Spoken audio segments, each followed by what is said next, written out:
All right. All right. So, welcome to today's Command a bootcamp session. We are going to talk about opportunities, our sales pipeline, and how to set that all up and get it ready for your business. So we're gonna get going here. Anybody have any questions from working on their tasks or their smart plans or their contacts? Anything from last week that you're struggling with? Don't want you to struggle, want to make sure that you're jumping on and having success with it. So anybody have any struggles that they want to address before we get going?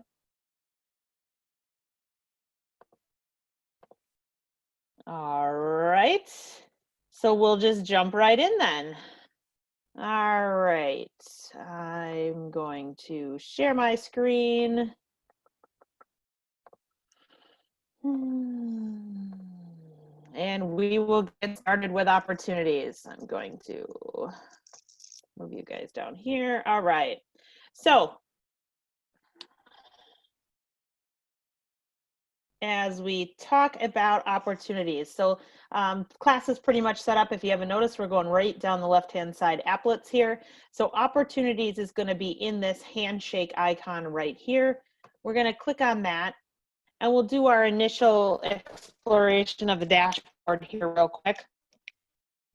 Again, mine's going to look a little bit different because I am on a team, but you will see exactly how that works. And I'll show you what it looks like when you've got just a single agent as well. So if you're on a team, your team name will show up here. And then it will say all opportunities and then all discussions. If you're a single agent, you'll just have your name here and then all opportunities. I'm going to stay as if I were a single agent here on this. Anyone who has any team questions as we go, just let me know. We are using this on our team, so I know how it functions for teams and things like that. So because we are using it. So this is my pipeline. This is my individual pipeline. I do have a demo account, but I do like to show you guys my pipeline because it actually has deals that are truly happening and that things are moving through. It gives you some options up here. Obviously, you have your blue Kelly blue action button, which would be to create a new opportunity. We're going to use that one here in a second. This import button basically is a function to import your closed deals from Dotloop. I would not talk to me before you want to do that. KWRI is supposed to be doing that automatically for us. You can force do it if you wanted to, but I don't see a whole lot of point in it, and I don't want you to mess up your database and get a bunch of stuff in it. So let's talk about that if you want to import there. As we look at this, you've got essentially 3 dashboards currently. The first being listings. So this is your listings dashboard. You'll see that it goes through 5 different, what we call phases. And this is the same for everyone. So you're gonna have your cultivate phase, your appointment phase, your active phase, and your under contract phase, and then also your closed phase, okay? As you go over here, it figures your GCI potential and probable based on what's in your pipeline. So you will know going forward at a glance what your income may look like. This is intended to be a 90-day, 6-month kind of snapshot of your business and where you're sitting, what you've got in your pipeline, what you've got coming soon, that kind of thing. So that's your listings one. Same thing for buyers. And then we don't use this one much around here. A couple commercial agents do. I know my brother's got a couple deals in here. He's a commercial agent, but leases. So if you're doing any representing landlords or tenants in leases, again, this is a national program, so other areas of the country do use real estate agents to do leases. So that's in here. A coming soon feature is to be able to customize this dashboard similar to we customize the home screen and things like that. So once we're able to do that, and you don't do leases, or you could hide that. Okay. And then it does a quick report on here as well about what you've got. So you can see at a glance, I've got 43% of my active opportunities right now are listings, 57 are buyers, and I don't have any leases. So you can kind of see that. You can kind of see your activity flow. So you can see how you are staying active, or if you're dipping and rising, just to kind of see how consistent you're being. This would have a direct connection to lead gen and different things. Obviously, you can see there are times where it might seasonally dip, which is to be expected. But as you can see here, my March was a little low.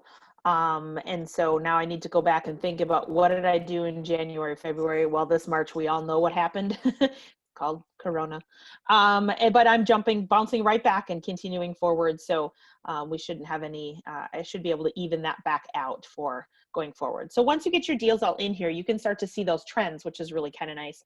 And then of course, any closings that you have happening this month will appear there on the bottom. Okay. So let's dive into these a little bit deeper.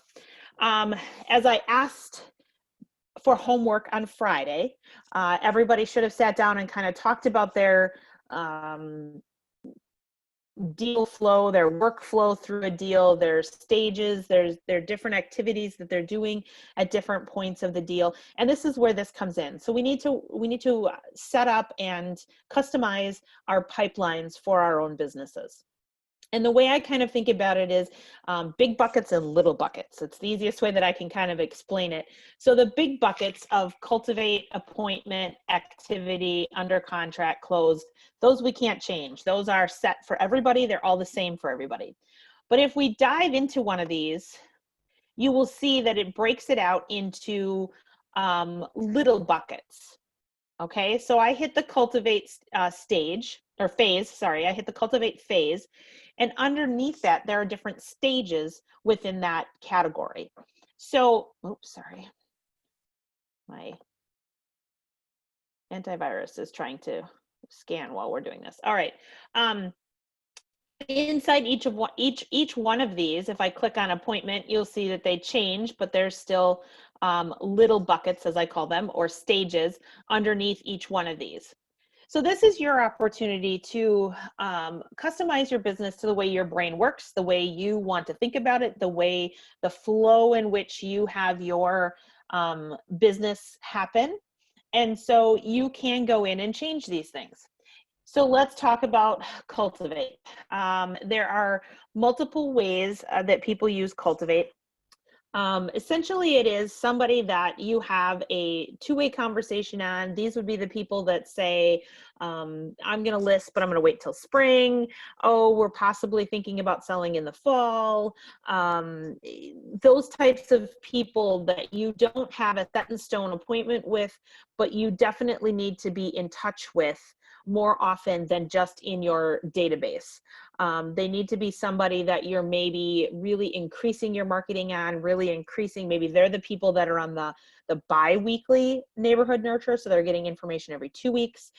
Maybe those people are getting, more frequent calls from you or more frequent emails to check in, see how they're doing, those types of things. So definitely they're in that way. Now, I have seen people set this up in multiple ways. Watch Nurture Hot is the way that it comes from KWRI. So if you've not done anything, yours will match mine.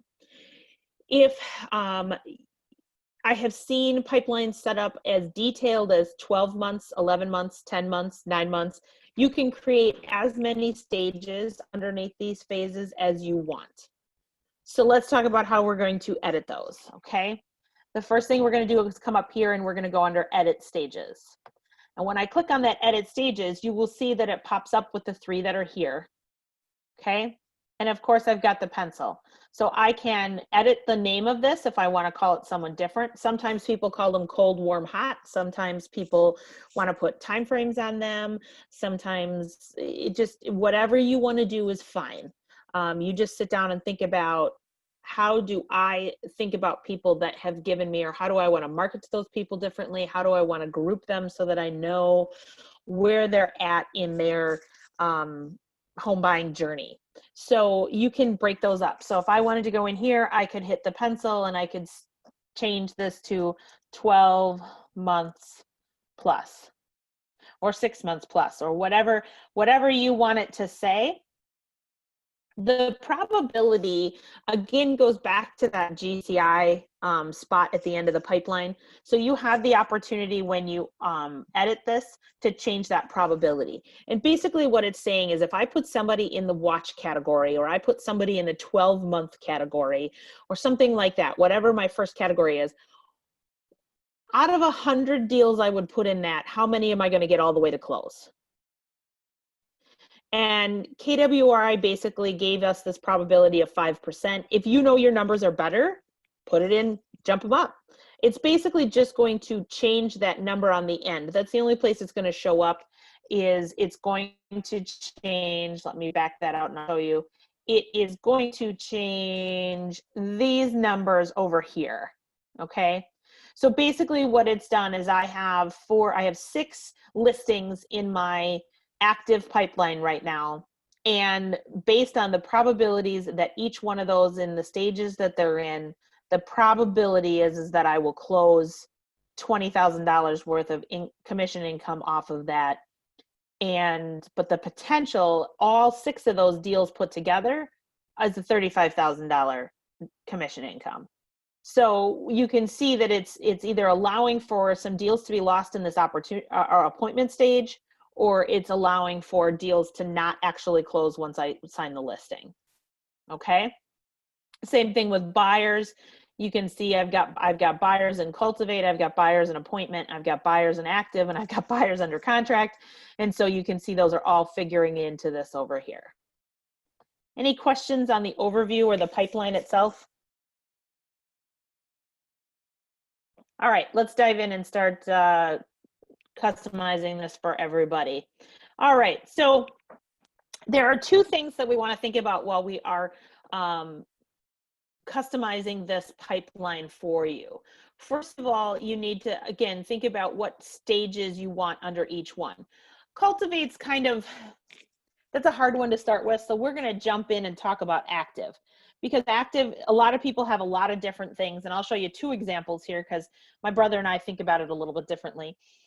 So this is my pipeline here, and I, being 100% residential and new construction, once I get an active listing, my first spot to do that once the contract is signed is to throw it into staging. So that's going to be the spot where I might take pictures, I'm going to order the sign, I'm going to, do all that kind of stuff.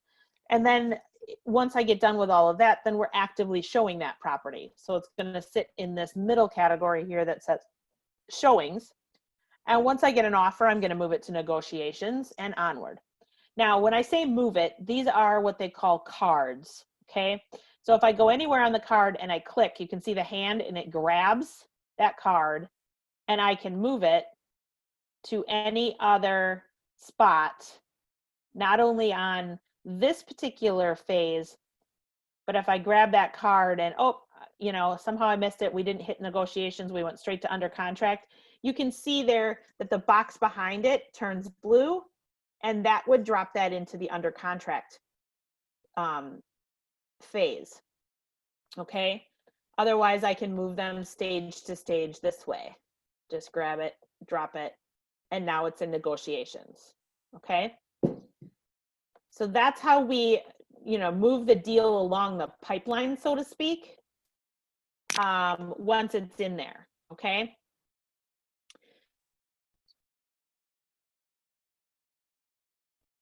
So what other stages can anybody think of that they might want to put under the active category? Let's just do a little quick mastermind here of what else could people put underneath there.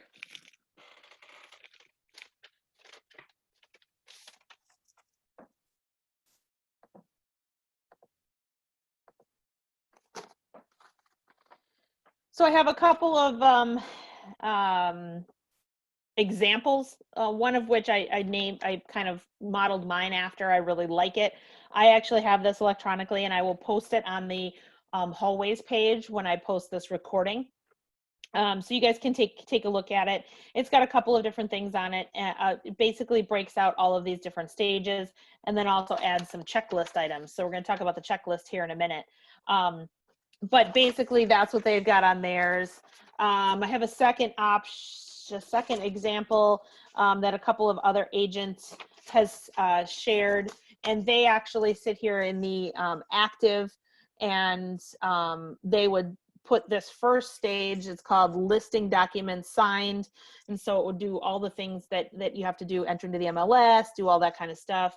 And then prepare listings. So that would be schedule show photos, staging, sign in the yard, home packets created, those types of things.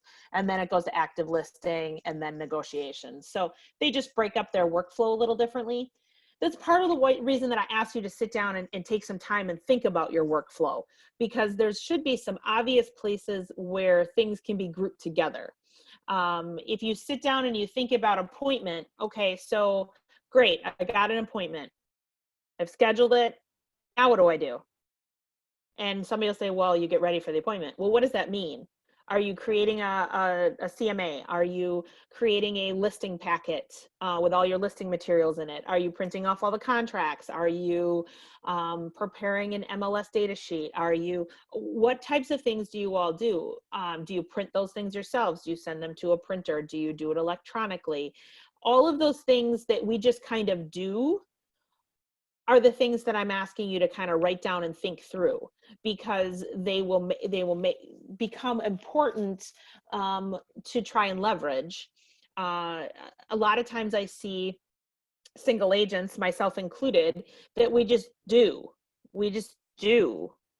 You know, it's all in our head and we do. We've never sat down and taken the time to write it all out. And then you go and you say, wow, I'm really, really busy and I need to leverage some of this stuff. And either that means a transaction coordinator, or it means an admin, or it means something, you know, some other help. And things start to, you know, you really got to know what all those things are that you do. So this really makes you think about what things can I automate, what things can I leverage, what things are things that I really just have to do myself, and help you schedule your day, okay? So how do we do that? How do we use this tool to help us schedule our day? Well, first of all, by having the people in your pipeline that are in the cultivate, in the appointment, in the active, under the contract, obviously those are the deals you have going, and those give you some sort of hierarchy of these are the people I need to focus on, these are the people I need to touch, these are the things I need to do. The other thing that it does is it allows for you to create task lists and checklists for each one of these stages, so that you can automate some of those things and not forget them. I think I remember I told you guys a story about when I walked up to the listing that I had to put the open house sign on it, and I didn't order the yard sign. And I went, shoot. It just got so busy. I didn't swing by the office. I didn't fill out the form. I didn't do all that stuff. And there I sit. So now I've got an open house with no yard sign for people to direct to. So definitely helps get those little tiny details that sometimes could slip through or be forgotten or get overlooked to be taken care of. Plus, it helps create some streamlined, this is the way I do it every single time, which gives you some not only accountability, but a routine of, I know I did it because I do it this way all the time, okay? Plus it gives you a visual reminder. I'm a very visual person, so I love the visual reminder on my phone, on Kelly, or on my computer that I need to do something. Question in the chat, what is legacy? So legacy is a stage that was created by KWRI for those imported old transactions. So as they are as they're bringing over all of our old loops from years ago, they'll plop into legacy and then drop off. They had to have a place to stick them, so they put it in there under legacy. I just ignore it. You can't get rid of it because they need it as a placeholder. So I just ignore legacy and keep moving. Okay. If you notice, legacy is only in active and under contract, I think, if I go all the way over as well. All right. So how does that workflow, how does that visual checklist, how does that work? Well, the first thing is you'll notice here on the card, there is a little button that says 0 out of 1 or 0 out of 0. I don't have all of mine completely set up yet because I'm the trainer that doesn't have it all set up yet. That's the way it is. You know, the plumber that has its leaking toilet. That's what happens. So here we go. So this one, you can see it says 0 out of 6. This one says 0 out of 8. I'm going to go back and go into my team pipeline and show you another example. So this is the team pipeline that we use. And basically you can see under active, his first one says listing and marketing work. That to me is staging, but as a commercial agent, he kind of set these up thinking less residential, more commercial. So he doesn't really have to go in and work on staging with the clients or things like that a lot of times. So he has that in there that way. And then ongoing accept offers, and that's the only 2 stages he has an active because that's how he set it up. All right. So I'm going to take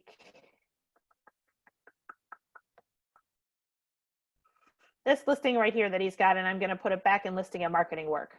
And what you'll see, what will happen is you can see his checklist lights up right here. So when it was over here, it said 0 out of 0. When it's here, it says 0 out of 30. If I go in and I want to look at his stage there, again, I went to that edit stages button, and you can see the stages that he has going here. And then here is this magical checklist item, just checklist here. If I click on the checklist, you will see the entire list of items that he does under this stage. Okay, so send paperwork copies, create folder in OneDrive, upload pictures, upload tax bill, all those different things that he has in there as his reminder, some of which he assigns to his admin, some of which he does himself, some of which he's sending it off to a marketing person. Okay, so, you know, place on all the different commercial sites, all those different things that he's doing. Okay. On our list, or a residential list, I should say, you would have things in staging such as, you know, obviously stage home, obtain keys from the seller, validate all of the disclosures, discuss policy with them. This one I really love. Discuss policy with seller on working hours and when you could be expected to be present. Complete offer prep guide, write ad copy, all those types of things that you would put in there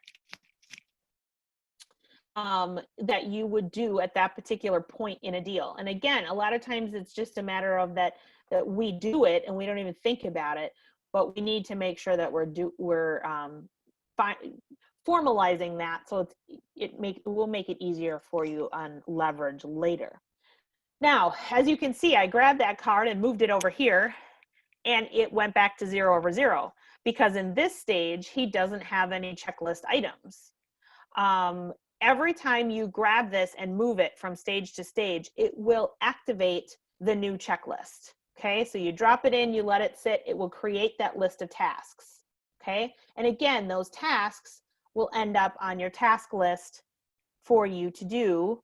And you can set, you know, due dates and things like that. If you're on a team, when it activates that and you click on this, you can assign them to admins, marketing people, whatever you need to do, send it to your TC, whatever it is. Okay.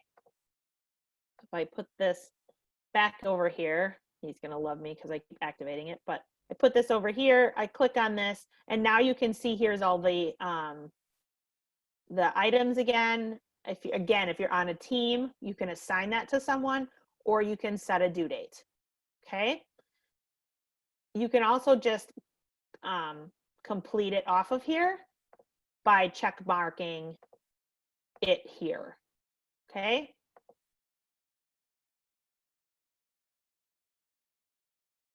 So again, as you know, as I teach a lot of this class, in order to get started in opportunities, the first step would be to determine what stages you want underneath those 5 phases.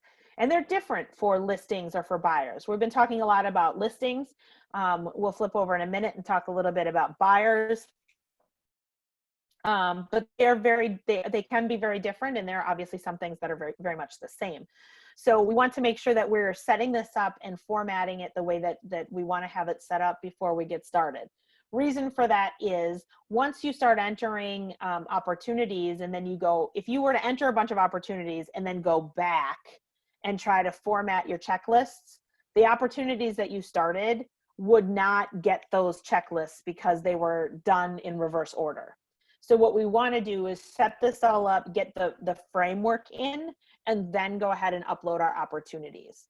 So that's why I asked you over the weekend to sit down and go through and think about what kind of steps you go through, where we could break those off, where we can chunk them into pieces that make sense, that lump them together, and then create this framework. Does that make sense to everybody? All right, I'm going to go back to my pipeline here. So as you can see, when I go into my pipeline, you can see I started setting up my checklist that says command. I'm going to go in and start the transaction. I'm going to send the disclosures. I'm going to create the net seller sheet. I'm going to mail a thank you card to a referral. I'm going to check out the lockbox, and that's kind of where I stopped. So I need to keep going with that. Here's where, again, you know, now I don't have that assign feature because I'm on a personal pipeline as I were a single agent. And you can still set a due date though. So obviously I want to check out the lockbox the next time I'm up at the office. So I might set that for the 6th, and then you'll see it created that task for me on the 6th. Okay.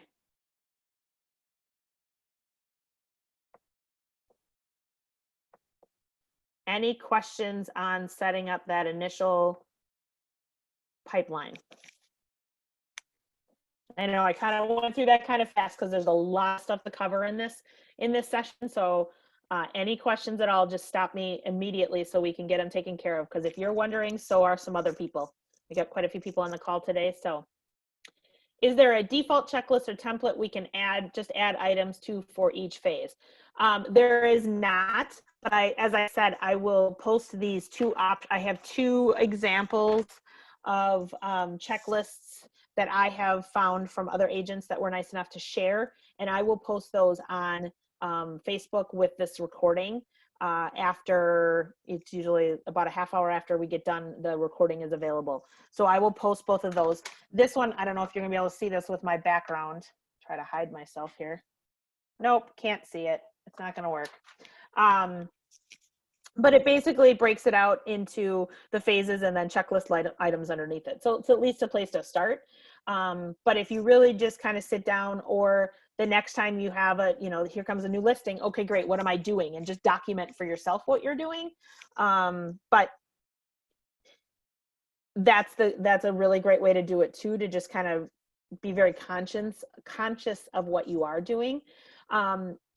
The caveat that I said about, figuring this all out before you get started, just get the framework in. If you all of a sudden realize, oh my gosh, I forgot this one checklist item, you can always go back and add that checklist item. Just remember that if you have 3 deals in your pipeline, they're not going to get that checklist item because it doesn't go back and update current opportunities. Okay, it'll only do that for new ones coming forward. So that's why I try to at least urge people to get the framework in and the initial checklists in. Then if you have to tweak it or change it, you totally have that opportunity to always be changing this and always be modifying it and refining it.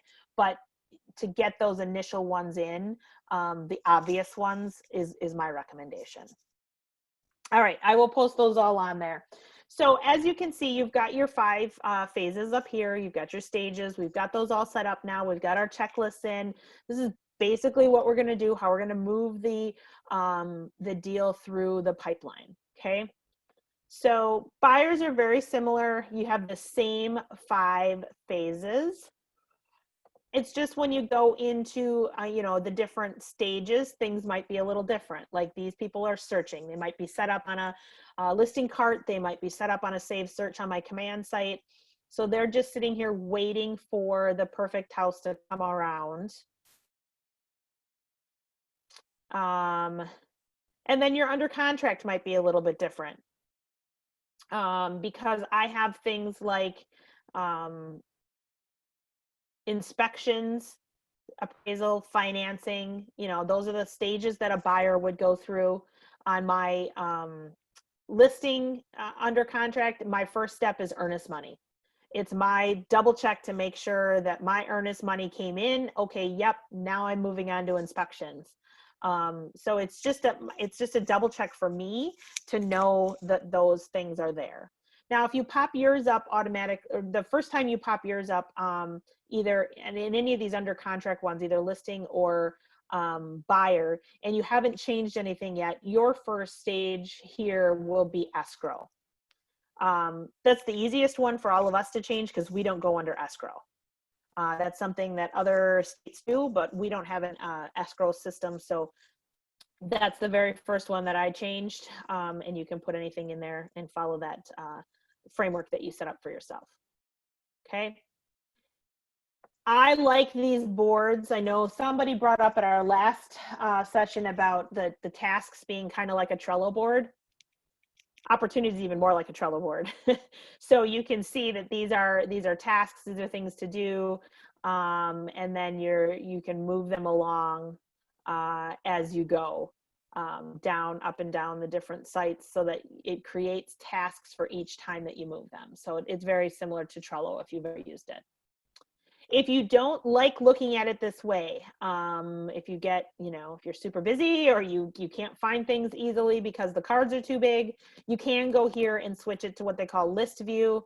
And then essentially what you have is these would be your stages. And then again, it's still the exact same type of functionality where you're grabbing, you're dragging, you're dropping, and you can move them through the stages that way as well. I like the board view. I think it gives me information in a snapshot because this is what I can look at and take a look at and see, okay, yep, this is the stage I'm in. This is a closing date, which is wrong. That should be the end of May. The closing date option. And then of course the one that they have, the address of the home that they have picked, okay, that they've made the offer on. All right, any questions on creating that kind of framework, that kind of formatting, getting that all set up? Okay. Like I said, this is a big subject matter. So I'm moving a little bit faster than I would like to move through it, but I need to get through it. So if you have any questions, let me know. Okay. So we're going to go back. So now we're going to talk about, so we've got it set up. We've got our checklist in, we've got our framework in, we've got our phases, we got our stages. We're all set up. Our pipeline is good. Okay. Now we're going to go back to the workflow of what do we do on a daily basis to run our business. So these stages, this workflow is incredibly important. And I'm going to dive in. Now, this is going to be a bit general because everybody on this call, I see some Appleton agents, I see Green Bay agents, I see lots of different business centers. So everybody's going to treat their forms a little differently. So I'm going to allow your market center to do form contract formatting and contract writing and how you do that and how you get it into command. I'm going to let them train you on that because everybody's doing it a little bit differently. This is just basically going to be your workflow of how to from start to finish, from contract to close, they call it, kind of from start to finish on how to get your people in your pipeline, moved through your pipeline, and then how to get your documents in there for compliance and how to get paid. Okay. But how you format your contracts, we're going to leave that to the market centers, just so everybody understands, because I know Green Bay and Appleton for sure are doing things differently and using two different methods. So, all right, here we go. All right. So if you want to take notes on this one, this is going to be highly, highly important. Workflow. Workflow works like this. Step one, we get our contact. We enter our contact into our contacts, flush that out, put as much information in as possible. Okay. Step two, we're going to create the opportunity. Okay, so we're going to push our Kelly blue button up here that says create opportunity, and we're going to fill it in. Okay. If you're on a team, check with your Rainmaker on how they want you to enter these in. Most teams are having you put them on team pipelines. I'm going to enter it today as if it were a single agent, but if you're on a team, stop me and we can go back and talk about teams, but for now, we'll enter them as a single agent. Okay, so step one, we entered our contact. Step two, we're creating the opportunity. First thing that we're gonna do is decide, is this a listing or a buyer? Okay. So in this particular case, it's a listing, so I'm going to leave it that way. Then I'm going to select my client. Notice the red star here. That means it's required. You cannot enter an opportunity without having a client. Thus, step one, you have to have the client in the database. So we're going to go in here and we're going to enter in a client.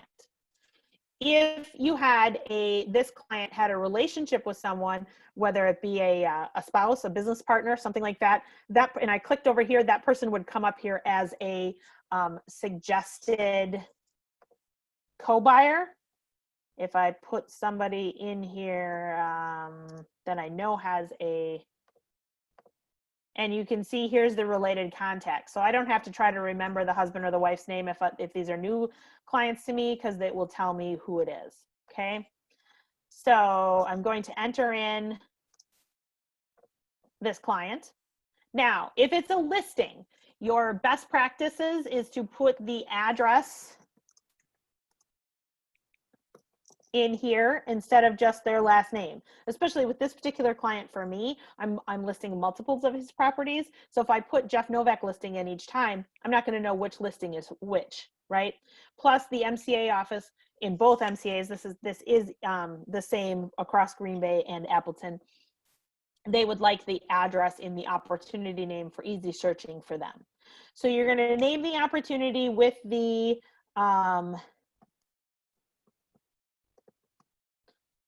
address, and then it'll automatically default to say dash listing. Okay, custom tags. We talked about tags a lot as when we were talking about contacts, when we were talking about grouping those contacts. We have a custom tag option here in opportunities as well, and it does the same thing, except it talks about properties or deals. So you can custom tag your deals to be easily sorted later on. Things like, oh, I used this example when I was teaching in Stevens Point. There's a lake up there called White Lake. And maybe you want to know how many houses have I sold on White Lake, so I could use that as part of my lore. As I could say, you know, I could use it in my marketing to say, you know, I sold 10 houses on White Lake last year. Who wants to be my 11th?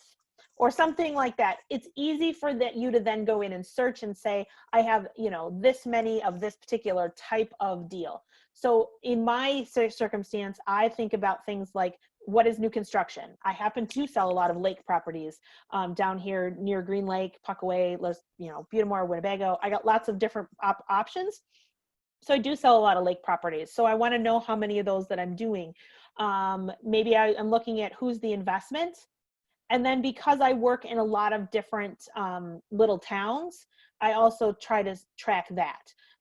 If it's Oakfield, Fond du Lac, North Fond du Lac, is it a condo? What is this, so that I can kind of maybe start seeing some trends, or I can start seeing some, you know, gosh, I'm selling a lot of condos. Maybe I need to do some more marketing in that arena or something like that. You can, again, put as many tags on it as you want. So if it's a Fond du Lac and it's a condo and it's on the water, yeah, I can put all three on. Okay. So you're going to go ahead and create those tags. So on this one, it would be new construction. Estimated close date. There's two schools of thought here. I'll lay both of them out for you, and you can choose what you want to do. The first one being, you can put an estimated close date in here of, you know, 90 to 120 days, which is typically, you know, what things are selling in, if it's, you know, priced right, et cetera, et cetera. So you would know better about looking at what your estimated income might be. If you put that out 120 days, you might say, yeah, it's definitely going to close by then. So I can kind of look at that. Another school of thought is you need to put the expiration date on a listing, you need to put your expiration date of your listing contract on there. As the shift happens and things might be sitting a little bit longer, if we move closer to a buyer's market, you might need to be able to track your expirations a little bit closer and make sure that you're communicating with those sellers before they re-sign with somebody else, etc., whatever that may be. So there's kind of two schools of thought. Again, whichever one you want to deal with or whichever one you want to do, whichever one works best for the way your brain works, use that one. I like the 120-day option, just because we're still sitting in a situation where we really haven't had anything expire out if it's you know, in this market. So I just kind of put it out there 120 days or so. My new construction, sometimes I go a little bit longer just because I got to build it first. So maybe I'll put 1/1/2021 on that one.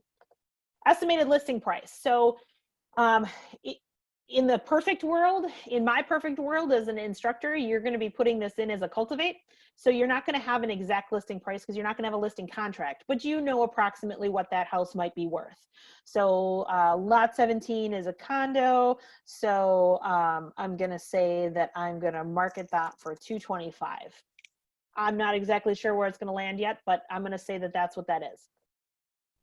If you are putting it in after you've signed the contracts, things just move too fast to get it into cultivate, then you can definitely just put in the listing price that you signed on the contract.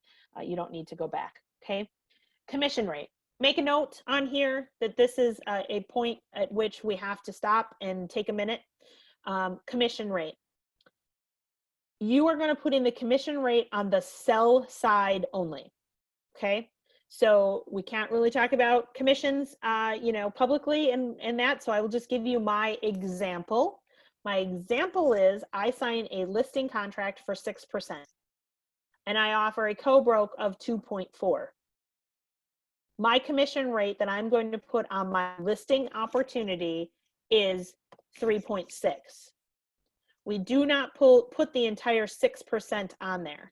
You will see why as we move forward. But just know that it is the actual sell side only commission rate. Great opportunity right here to stop and talk a minute about if you get both sides. If you get both sides, you have two opportunities. You have a buy side opportunity and you have a sell side opportunity. It is not one transaction anymore. Okay? So if you have the listing and you happen to bring the buyer, you will have two opportunities created because you only have the spot to put one client up here. Okay, so it's two opportunities, one sell, one buy. So on the sell, I'm going to put 3.6. In that example that I use 6%, I have the listing and I have the buy. My commission on the sell is 3.6. My commission on the buy is 2.4. Now I'm back to that original 6, but it's on two separate opportunities. It will be two separate deals going forward. Okay, does that make sense to everybody? If the opportunity is a buyer, what would you put in for a commission? You have a couple of different options. Number one, if they're in Cultivate and you're just searching, you can put in, and you have a buyer's agency, you can put in what you put in for the buyer's agency. If you don't have a buyer's agency, you know what the co-brokes are typically in your market. Mine fluctuates. So usually I just estimate on the low side. In my market, the minimum that I've seen is 2. So I would put in 2. And then if I have to up it, I can up it when we pick a property.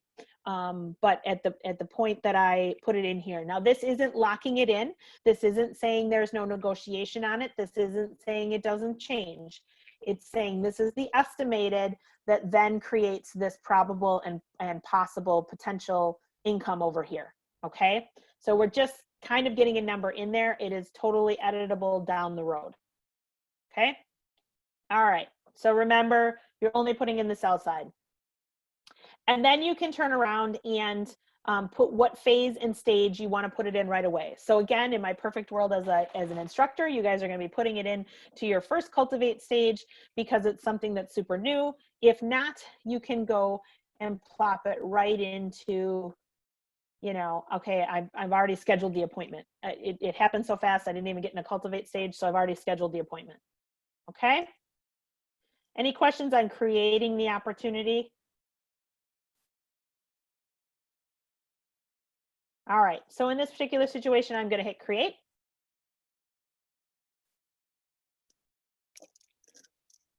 And what you get here is our opportunity, what I call dashboard. Okay, so we had our pipeline before. Now this is the individual opportunity dashboard. So you can see here, this is what I named it, and this is my my seller. In this particular case, it's still an opportunity, it's still an appointment, so I don't have a listing, I don't have it in the MLS. Once I do have it in the MLS, I'm going to want to come in here and hit select listing. And it should show up, your listing, once it hits the MLS, it should show up on this first page here, listing only my listings. And then you can just hit select. Essentially what that does is it pulls in the MLS information, helps you autofill some things, and makes your job a little easier. So once it's in the MLS, then just hit that select from listing. If it's not yet in the MLS like mine isn't, then I'm just going to leave it. Okay. I can go in here and add. So again, I don't have a address yet because it's new construction, but let's just say it's 123 South Main Street and it's in Oakfield, Wisconsin, because I picked it, it came up, and then you'll see it pops up all in there. Again, it's just going to help you autofill as you keep going. Okay. If you select a listing, a lot of that stuff will get auto-populated once you select a listing because you've given it all of that information. Since I don't have a listing in the MLS yet, I just put it in there. Okay. So as you can see, it goes down. It's just basically going to give you all the details that you entered in previously about when you are doing the appointment, when you're doing, when the contract is, all that kind of stuff. As you keep moving forward and moving things through, these dates will start filling in. It does give you the opportunity to do a seller net sheet. So you can go in and say, and enter in all of this information. Oh, selling closing costs, we'll say it's 6%.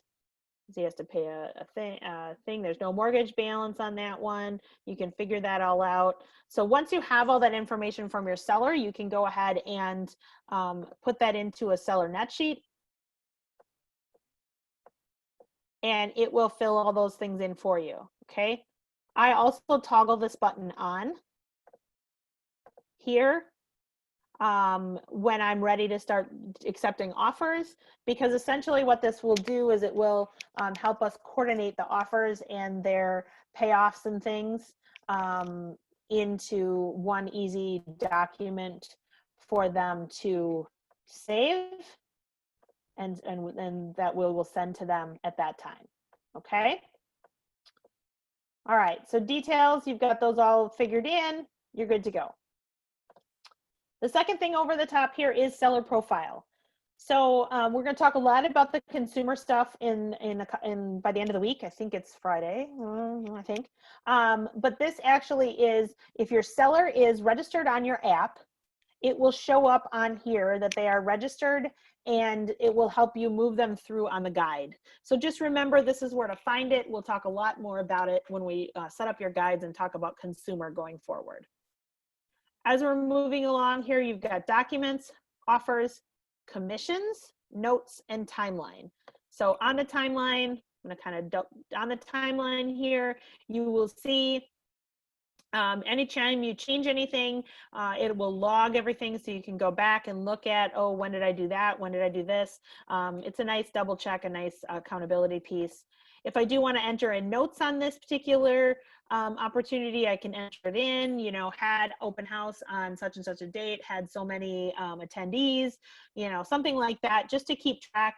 You can enter notes in on there for your own use. If you're on a team, those notes would be able to be seen. Now, if you notice, you got your little checkbox up here. That's because I am in listing appointment, and these are the 6 checklist items that are in that phase. And so when I'm working in here, I can check them off. I can make sure that I'm staying on top of it. So if I go ahead and, because I'm going to do that right now, I'm going to check that one off, and I'm going to check that one off, and I'm going to hit close. And you will see now, I can see at the glance that I did 2 out of those 6 checklist items. Okay. All right. So if I hit documents, this is where you're going to spend a ton of time. The reason for that is this is our new, oops, sorry guys, I gotta take your chat out of there. This is our new commissions format. So this is how you're going to submit all of your contracts for commission, I'm sorry, not commission, compliance format. This is how you're going to set all of your documents up. That's how you're going to set your files up. This is where your contracts are going to be reviewed in order to get paid, okay? So if you're following along and keeping notes on that workflow, we had step 1, create the contact. Step 2, create the opportunity. Step 3 is start a transaction, okay? See this big black button right here? You absolutely have to do it in that order in order to make the attachment of files work for you, okay? So you want to then hit this button that says start a transaction. I'm going to go back here and take that address out though, just so I don't confuse myself later.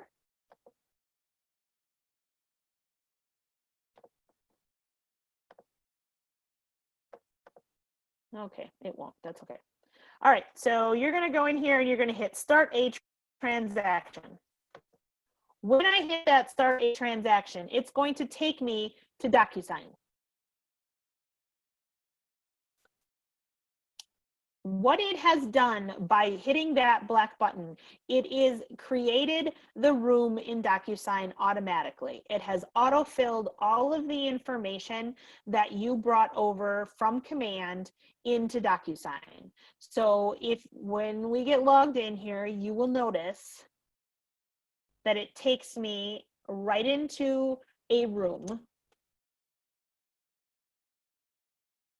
with all of my information already here, and it will autofill the people information that I have from my contacts. So you can see here's my seller, here's all his contact information, all of that stuff autofills. Okay. The only reason, and I said I wasn't going to get into much contract formatting information, but the only reason I say that is that I really, really, really want you to understand why step 1 is contact, step 2 is create the opportunity, step 3 is start the transaction. Because if you turn around and you do those in any other order, obviously you can't create the opportunity without creating the contact. But if you create the contact, create the opportunity, but you have already gone in and created a room in Docusign, then these 2 things won't talk to each other. You won't create that bridge between Docusign and command in order to easily attach your files. Okay, so then you've just now you've created yourself a ton of extra steps to download all those information out of Docusign. You're doing extra work, double entering contact information, all that kind of stuff. So definitely, again, it's contacts, enter your contacts, start your, create your opportunity, start your transaction. After that is where we're going to diverge depending on what you choose to do. Command is set up to accept documents from multiple sources. Okay, so I'm just going to hit a couple of them. The Appleton Market Center, we are teaching to use Docusign. I believe the Green Bay Market Center is going to use Zipforms. I know I have a couple of Oshkosh agents that use Zipforms. I do have a couple of agents that have decided to pay for their own .loop accounts. All of those things. Oh, and I do have a couple of agents that are still old school and print all their contracts and wet sign them all. Okay. All 5 of those options will work for this compliance. It's just a matter of how the difference is in how you get your documents into command. So whatever you choose to use as far as your contract creation, So you're going to enter in that step right here. So you've started your transaction and now you're going to enter in that step, however that may be, okay? Both Appleton and Green Bay, you're going to definitely use those DocuSigns. If you decide to stay with .loop, that start a transaction button, if you noticed, I did have a .loop option. So you can connect a .loop file to this and it'll work the same as DocuSign. If you wet sign, then you have two options. You can either upload all your documents into DocuSign or you can load them directly off your computer. So all of those options will still work and use it this way, okay? Enough about the contracts then. So we've got our 3 steps. Our 4th step is create your contracts, however that may be. And so you can enter in your workflow for creating that when you know how you want to do it through your market center. I'm going to fast forward past that step and say, now I am here, I'm in a listing, and as we look at this document screen, it's going to give you a bunch of different things, okay? First being listed. So when I click on this listed over here, you can see that this essentially checklist, for lack of better terms, of documents pops up, okay? If you'll notice, it looks very similar, and you're from Appleton, it looks very similar to Peter's checklist because Peter made it. Green Bay folks, you probably are going, oh my gosh, that's a lot of contracts because we don't do that many disclosures, and you're lucky. So these are all of the things that we in Appleton have to put in our contracts to be for compliance checking. Now, some of the things you're not going to use, things like you don't always use, well, this is a seller. On a buyer, if I go to the under contract, there's addendum B in there, there's addendum O in there. So some of the things you won't always use, but they are in there in case you need them, okay? These things in this list on this left-hand side are essentially placeholders, okay? So as you can see, I haven't uploaded anything into this yet.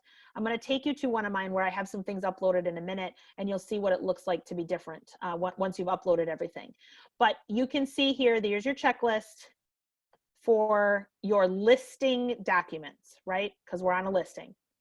Then we go to our under contract. So I clicked here under contract, and you can see that that list changed, and now you get your addendum A, addendum B, your well inspection, addendum O, addendum S, all those things that might come into a buying contract, okay? So it's same spots, same thing as we used to do in .loop. You've got your listing contract stuff, you've got your offer contract stuff, all right here to be reviewed, okay? So the next obvious question is, how do I get things into that particular file, right? So if I'm here under listed, it works for either one. If I'm here under listed, you'll see again in the Kelly blue, those are always your action buttons, right? Look for that Kelly blue. Here are your options, okay? If I want to attach, I have 2 ways to attach files into my compliance section here in documents. The first is one at a time, okay? So if I want to go in here and click add file, you will see the options that you have. Again, manual would come straight off your computer. If I click that, it's going to send me to wherever I store my files, okay? This may work for people to pull the MLS sheet off or to pull the tax record. You don't necessarily have to upload that into Docusign. It has to get into Command, but it doesn't necessarily have to go to Docusign. If I click Docusign, unfortunately, I think that room's going to be empty, so nothing's going to pop up. If I click Docusign, all of your Docusign folders or files that are in your Docusign room will show up here. And then I can select them and assign. So I'm going to flip over now to a active listing, not one that we just created, and I'll show you what that looks like.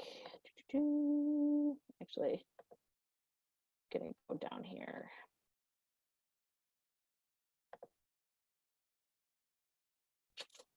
Jameson. Okay.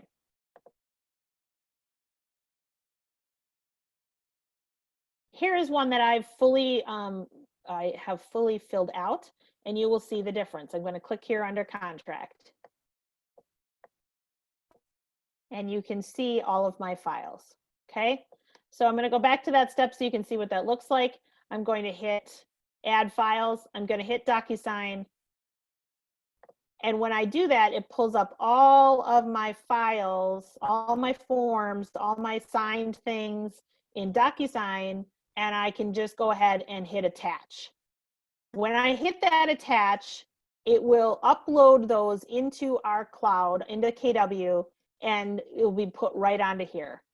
Okay, so as you can see, here's my MLS sheet. Now, if I click on that, it will give me a preview. It truly is uploading it. As you can see, there's the MLS sheet for the property that he's purchasing. Here is the tax record.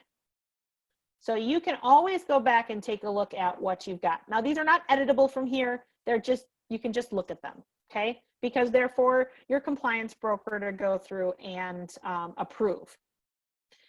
One major change from .loop to command is that they are approving, as you notice, they are approving these things file by file. I'm sorry, not file, form by form. So each form is looked at and approved individually. No longer are they approving or disapproving an entire folder or an entire loop. They're actually looking at each individual one and saying, this one's right, this one's right, this one's right. And if it's wrong, it comes back with a big giant red box right here that says returned. So it's very, very quick and easy when you get one back to go and scan through. Oh, I'm all green. Actually, it will show right here too, so you'll know. But then you can scan down and say, oh, there's the one that's wrong, okay? So again, you've got two options to add a file. You can add a file individually. You can add multiple files here. Okay. Last thing I'm going to say about adding files is if for some reason you have a contract or a listing that you have a unique form that you don't find on this checklist, that you don't find as having a placeholder, meaning you have multiple amendments, or you have multiple counteroffers, or you have something different that isn't a normal form, a really common form, you can always add those in here by hitting add item. And if I hit add item, I can go in here and say, here's, you know, counter number 3, and it is a contract. I can add what it is here and I can attach it right away. Okay, so if you have something weird that you need to do, you can always add that in there. Okay, if you need to have a comment or say something to your compliance broker about this file, you want to add some commentary, tell them why you did something, you can always add a comment as well. As you can see here, he sent me back saying, I'm not approving this because you need a green sheet. So I went back and I said, I will not be submitting a green sheet as we're going live on commissions. And he said, great, thanks. Okay. So you can talk to them here and it creates just a little like Facebook chat. Okay. So you can see what's going on. So you've got that. If for some reason they send it back as returned, there will be another little chat bubble right here that says why. Okay, so it says big red returned. There's a little chat here that says wrong form, missed signature, whatever the issue is. And so then you know, not only do you know that's the exact form that's wrong, but you know why. Okay. So you can go ahead and go fix that in whatever, again, contract formatting that you use. You go in and you fix it, and then you would come back into command here. And if you click these 3 little dots over here, you'll see it says replace. If I hit replace, it's going to ask me to re-upload the document and then say why, corrected signature, whatever it may be. This is just an audit trail. So that you know what you did, they know what you did, everybody's on the same page as to why you're replacing that document, wrong form, added checkbox, whatever it may be that you needed. And then when you go in here and look, the new one you just replaced will be on the front, but you will have the option, the old version will be behind it. So everybody kind of keeps that auditing double check in place so that you know what's up. Okay. Any questions from anybody on adding forms, adding things to this checklist?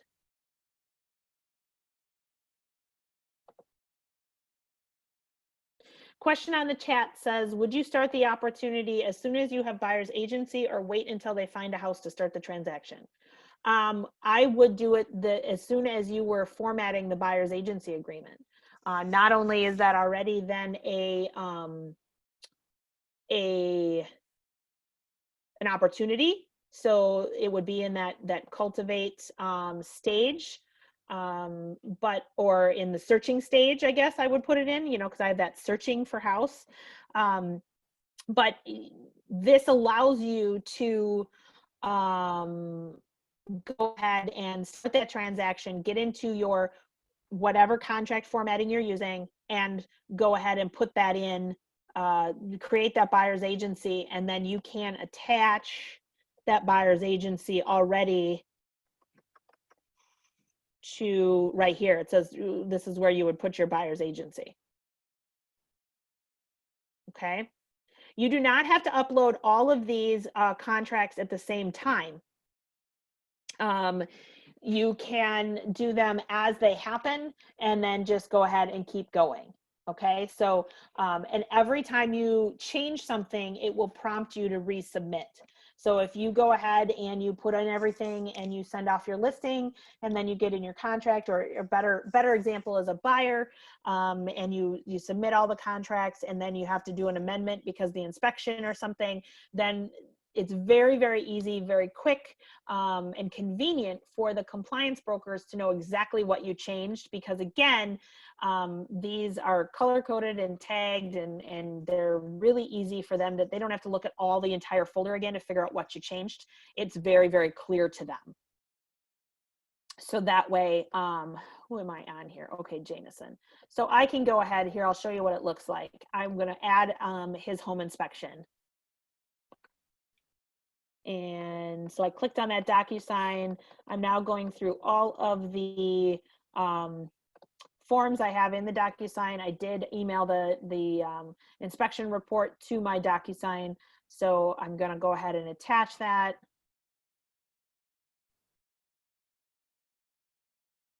And you can see here that it comes up with his inspection report.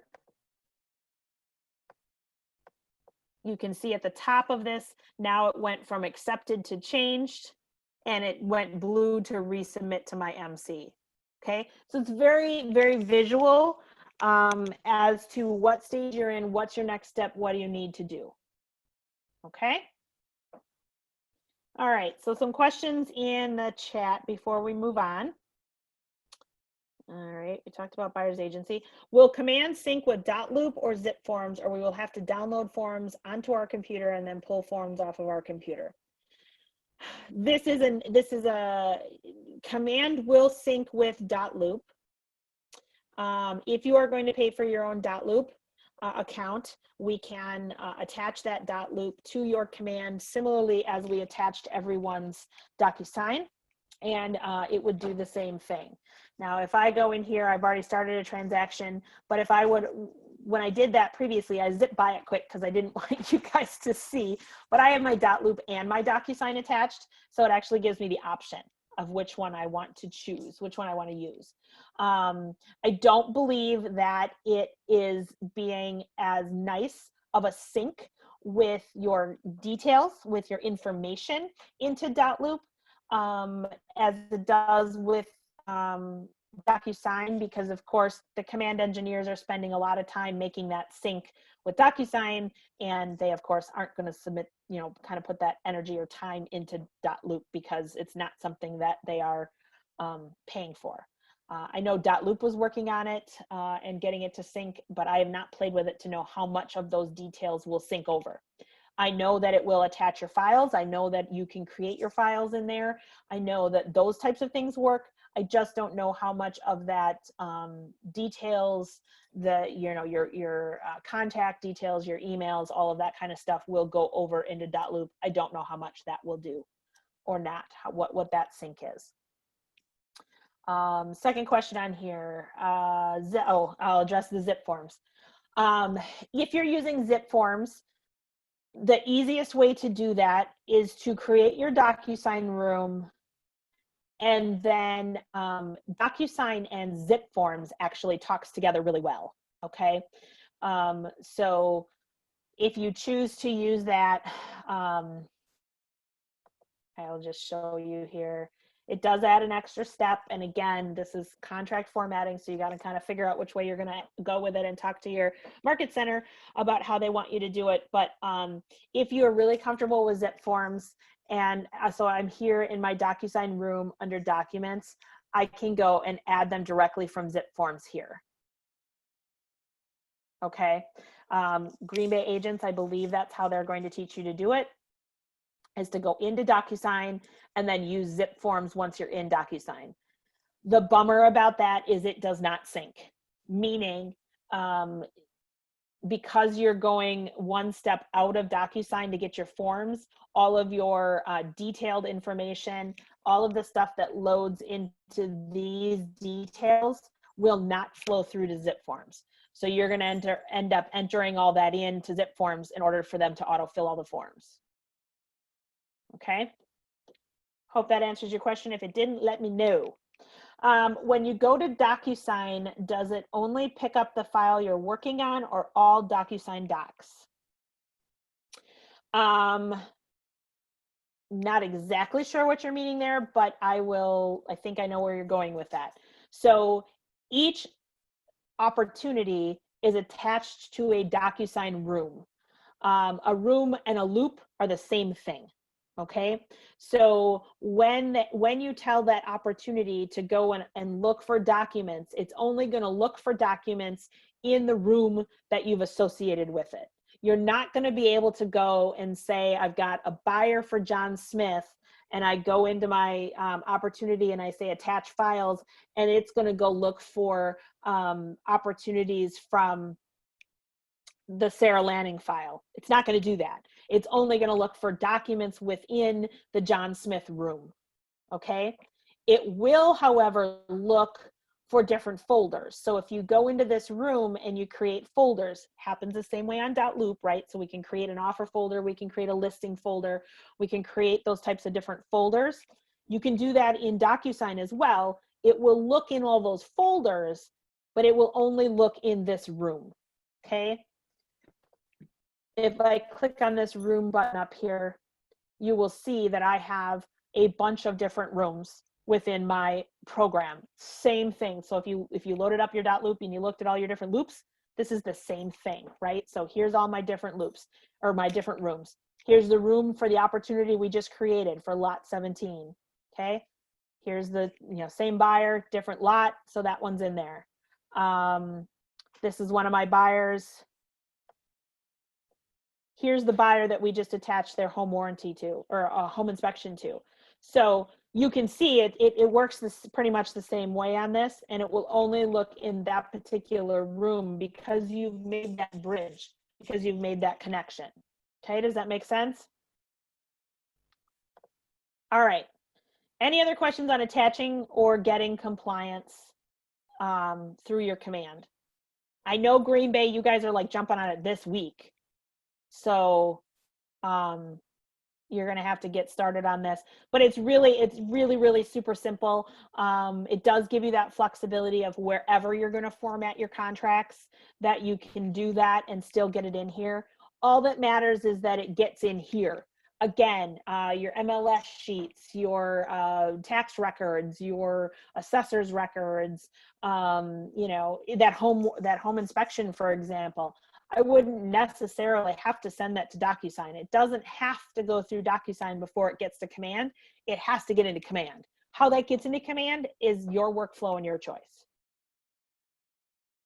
Okay. Any questions on that? All right, hang with me here. We're almost through. Ooh, I was hoping to get done in an hour and 15. Ain't gonna happen. All right, here we go. Next thing. So we all like to get paid, right? So let's talk about commissions. Who is as excited as I am that Green Sheets is dead? Yay! All right, so in the effort to make this an end-to-end platform in which we're not going into a bunch of different software programs to do a bunch of different things, our commissions, all of our contact management is in here, all of our daily task management is in here, our pipeline is in here, our compliance is now in here, and so now our commission is also going to be in here. Okay, so the first step that you do when you're there is you're going to enter an offer. Okay, so we're going to go ahead and go into our offers. Actually, I'm going to switch opportunities because I've already submitted this one and we can't change it, so I got to go and pick something else. All right, I'm going to go into this one. All right, so you're going to go in here and you're going to say, oh, look, this is my listing. I just received an offer. I'm going to click on the word offers here. Okay. And again, you've got a Kelly blue button, action button. So we're going to say, all right, we are going to add a new offer. All right. So in this day and age, I would always title an offer, usually with the buyer's last name or some way to identify it to yourself and your sellers. And I'll explain why in a minute. I'm going to hit create offer. Okay. So I named the offer and I created the offer. Now I'm going to go through and I am going to fill in all of the offer details. Well, some of the offer details. I'm going to fill in the pertinent offer details. So the offer date, let's say they gave it to me today. That's fine. And they set the closing for 6:15. Sorry, guys, I got to move you. I can't see. Come on. There we go. So they set the close date for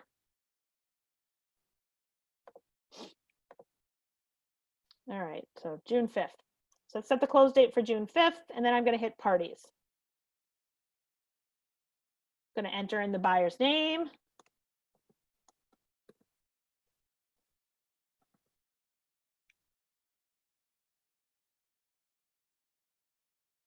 Okay, and then I'm going to enter in, oh, let's just say I got both sides.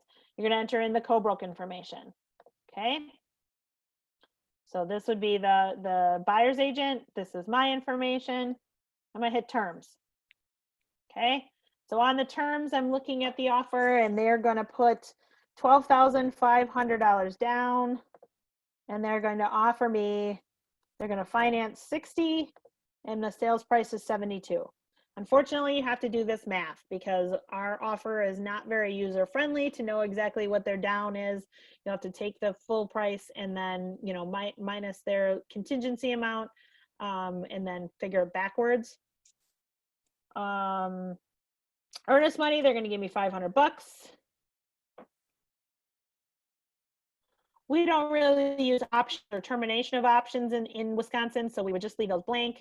As I'm looking at the offer, they're asking for a home warranty and they're asking for $2,500 back in closing costs. And then I'm going to hit agent analysis. In here, I'm going to go through the offer, and as the professional, I'm going to sit down and I'm going to say this offer has a quick close, short inspection, period, strong pre-approval. I'm going to say pre-qualification letter. Okay, cons, low purchase price.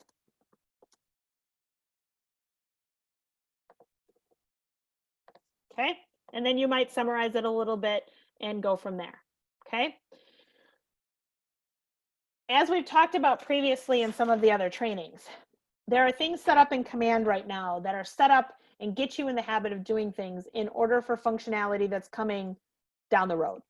This is partly, part of it we use now and partly it's going to be down the road.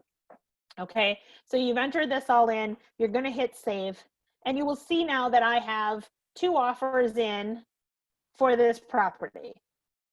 Okay, so the 20 steps down the road functionality is I've got my seller, they're on my app, I enter in this offer, I send the offer off to them, and they're looking at my synopsis of it, and they say, yep, that looks good. They're going to hit accept, and it's going to come back to me.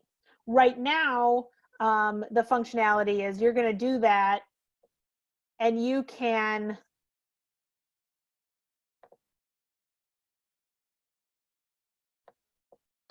take these 2 offers and do a comparison for your seller. Okay, so now I've got 2 offers in here. They're both entered.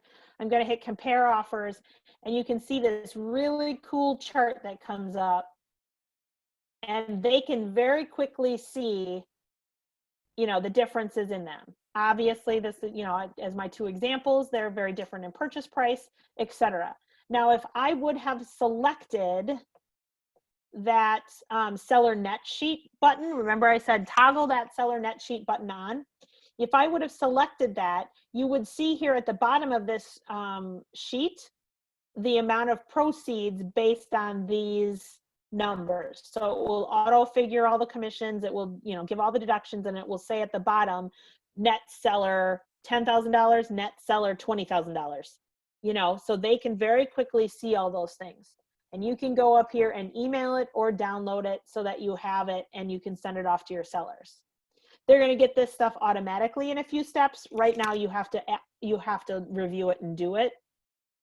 But you can see how helpful this would be without having to sit down and go back and forth and say, oh, wow, I've got this, I've got that, you know, and go comparing, because you've already figured that out. This is a step that you have to enter in the offer. Doing the comparison or those types of things is up to you.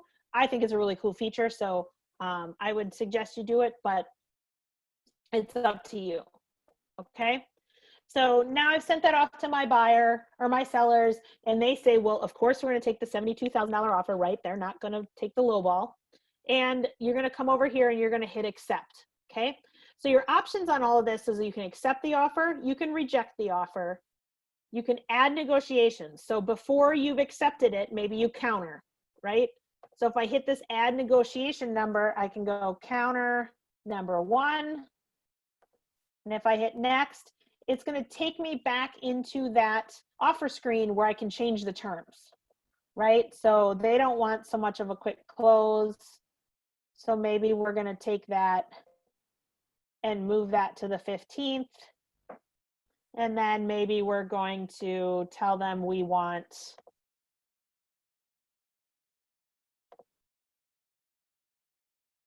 have countered them back and told them that we want $2,000 more, and I'm going to hit save.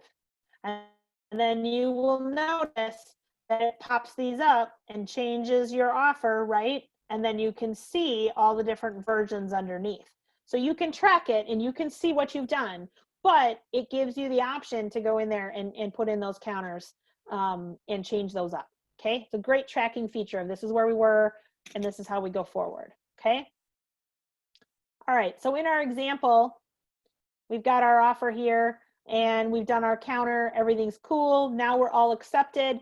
I'm going to hit the accept button. What I want you to watch is this commissions tab right here. Right now it's grayed out. I can't click on it. I can't do anything with it. Once I have an accepted offer, you will see that it goes black and I can now go into it. Okay. So on review of our workflow, right, we've got create contact, create opportunity, start transaction, formulate all documents and submit for compliance.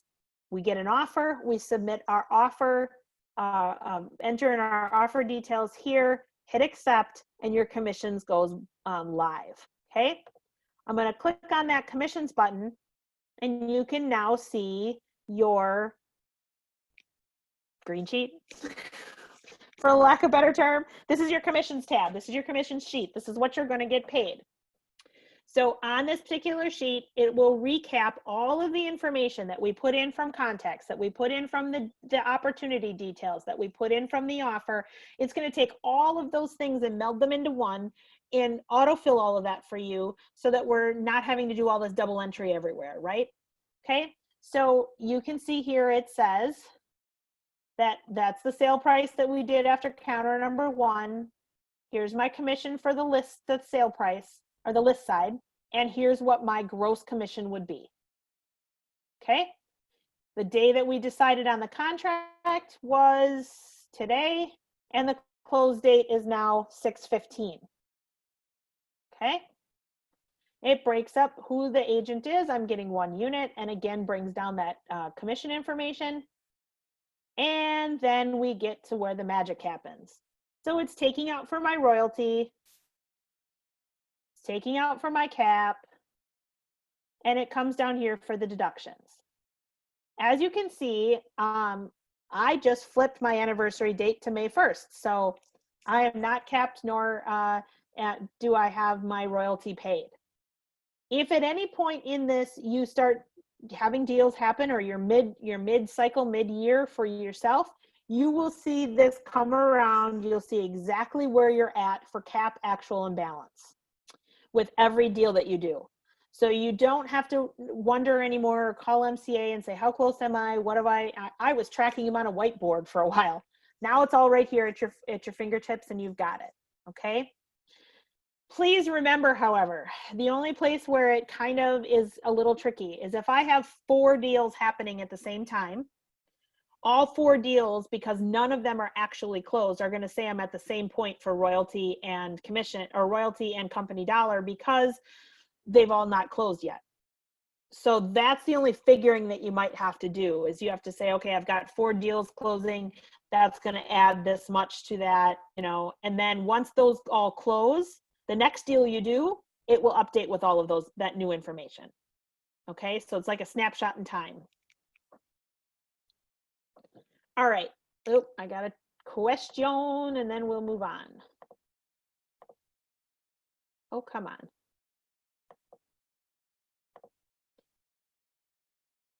If a referral fee is owed to a KW agent, where is that noted? I'm getting there, Miss Jill. I'm going to cover that right now. Okay, so Green Bay agent, can you answer me?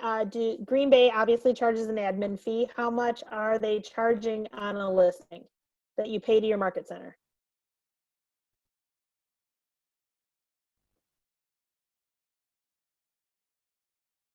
Just because I think a lot of us are $225. Okay, same as Appleton. Awesome.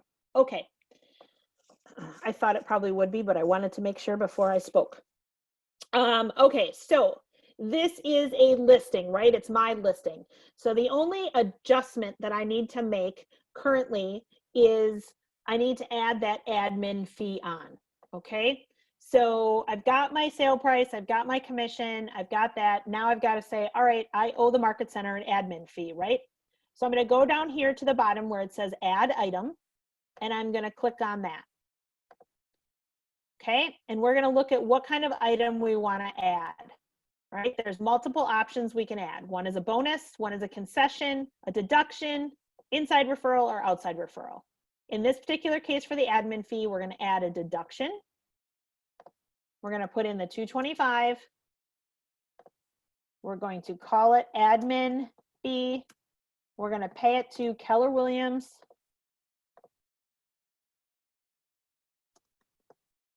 And we're going to fill in the form.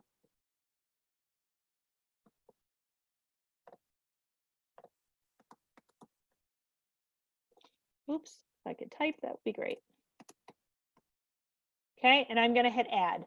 You will notice then it comes in right here and says other deductions $225. Okay, so it has taken my commission down from 1,600 and something to 1,400 and something because it's taken that $225 off. All right, I would bet a lot of you agents on here pass that along to your sellers, right? You're going to put that on as a transaction fee or something under your listing contract. If you do that, we're going to add item again, and we're going to call that bonus. And we're going to say that bonus is $4.95 because I charge $4.95 for my transaction fee. And I put that in there. Okay. And you will see that changes again. And it will say bonus of $4.95. Where did it say the bonus? Total commission. Did it not save the bonus?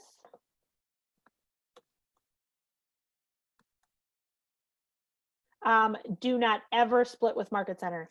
It does not work for us. We don't do that. Neither Market Center does that. So just leave that alone. So you've got your bonus, you enter it in and you hit add. Hopefully there it goes. All right, here's my bonus, right? So I got my commission. So I'm charging them the 6%, the sell side of 3.6%. So I've got that in there. Then my bonus that my listing contract called for, which was $4.95. And then I've got the admin fee that I paid out to my Market Center, okay? As you can see, it does all the math for you. If you are donating to KW Cares at a local level, again, you're gonna add item, hit deduction, put KW Cares local. This KW Cares is KWRI. Okay, so if you're donating to our local one, you need to make sure that you're adding that as a local deduction.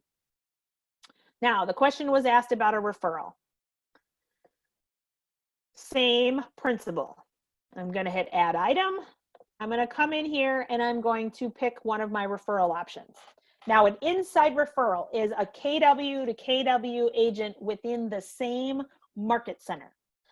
Karen's on the call, so I'm going to use her as an example. Karen Roloff has given my brother a couple of referrals as she's a residential agent and he's a commercial agent. And so that would be used as an inside referral. We're in the same Market Center and we're going back and forth. If Julie from Green Bay gives me a referral because she's in Green Bay and does not want to drive to Fond du Lac to sell a property, that would be an outside referral because we are in two separate Market Centers. Even though we are still KW, even though we are still, you know, sister Market Centers, it doesn't matter. It's Market Center to Market Center, okay? So if somebody from Green Bay gives a referral to Eau Claire, that would be an outside referral. Does that make sense to everybody? When you click on those, you will see they do a couple of different things, okay? So an inside referral, you're gonna go ahead and click the amount, and then you're gonna search for the agent. Okay? If you, by chance say, oh yeah, I'm gonna give that referral to Sarah, that's an inside referral, we're KW, we're good, and hit inside referral, and you in Green Bay search for me, you're not gonna find me because our agent rosters are separate. So that'll be your first clue that you picked the wrong referral because you won't be able to find the agent, okay? But this is used when it's inside the Market Center. If I go ahead and I hit add an item and I do an outside referral, you'll see the form's a little different because they are outside of our company. So you're going, or outside of our Market Center. So you're going to go ahead and fill in this here. You're going to put in an EIN. You're going to put in the Market Center's tax ID number. You're going to put in what their broker name now. Now this would work for KW or any other. So I've done referrals for Coldwell Banker. I've done referrals for other places out in other states. And so it works for any brokerage. It does not only refer to KW. But this is how you would tell the MCA that there is an outside referral that needs to be paid. If I go ahead and enter that all in, it again would just figure this in as a deduction over here on the right-hand side of the screen, and I would still know exactly what my check is going to be. Any questions on the deductions or bonuses? So as you're making a checklist of you know, the workflow here, that always has to be on there if it's a listing. Obviously, if it's a buyer, you're just going to verify all the numbers look correct and send it off. Okay. Once we have that all totally the way we want it and it looks right, we're going to hit this submit button and that's going to send it to your MCA office and you're done. That's all it is. We don't have to worry about going in and entering in all the stuff on the green sheet and anything like that. Now, my caveat to this is as we're doing this transaction or transition, only do it one way. if you have an active transaction that you've been working on, you've already created a green sheet, do not submit this commissions sheet. It will double up in the MCA office's system and give them fits. So if you've already created a green sheet, you can go through this process as a trial, as a practice, but just don't hit the submit, please. If you have not yet created a green sheet for a transaction that you have, you can go ahead and hit submit. Okay. I believe that Green Bay has given the green light to go ahead and get started with it, so you can do that. If you've heard differently from Lauren, please follow her direction. Appleton, if you go through this and you have not yet submitted a green sheet, go ahead and submit your commissions tab. Rachel's ready for you. Okay. Any questions on this commissions, how to get paid, how to enter anything in, anything more with that?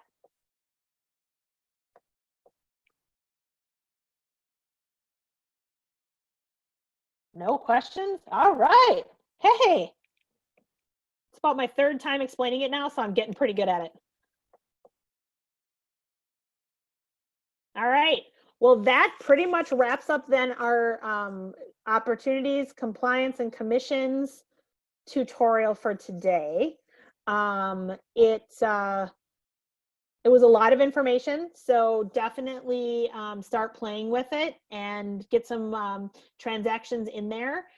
Refer again to your market center about how you're going to do forms and what you're going to do for that piece of it. And if there are no other questions, I will let everybody go. I was just trying to look up and see what Wednesdays, I think Wednesdays is designs. I think we're going to do designs on Wednesday. So we're just going to keep moving right on down. We'll work on campaigns, designs, and keep moving down the applets here. So bring your marketing questions to the next couple of both Wednesday and Friday will be consumer and marketing. So we'll take a look at all those different things. All right. Is there a way to re-watch these trainings? Yes, I am recording them all and they are all being posted on KW Hallways. So in about a half an hour, the recording will be available and you can go back through. What's really nice about watching the recording is that you can put me on double speed. I know I talk fast, but man, then you really fly through it. And you can, review all of these things and go backwards. I will also post those examples of checklists and phases and stages, so you can take a look at those. If you go on any of the Facebook group and question or look in the files section of KW Command, or I don't think Command Your Conversion has anything on opportunities, but I know KW Command does, that you can go and search on there, and they would have some other options as well. People are posting different examples of what they're doing, but you can see that on there. So, all right, anyone else have any other questions? All right, everyone, have a great Monday, and happy putting in some opportunities. Can't wait to see everybody's success in getting their pipelines ready. Have a great day.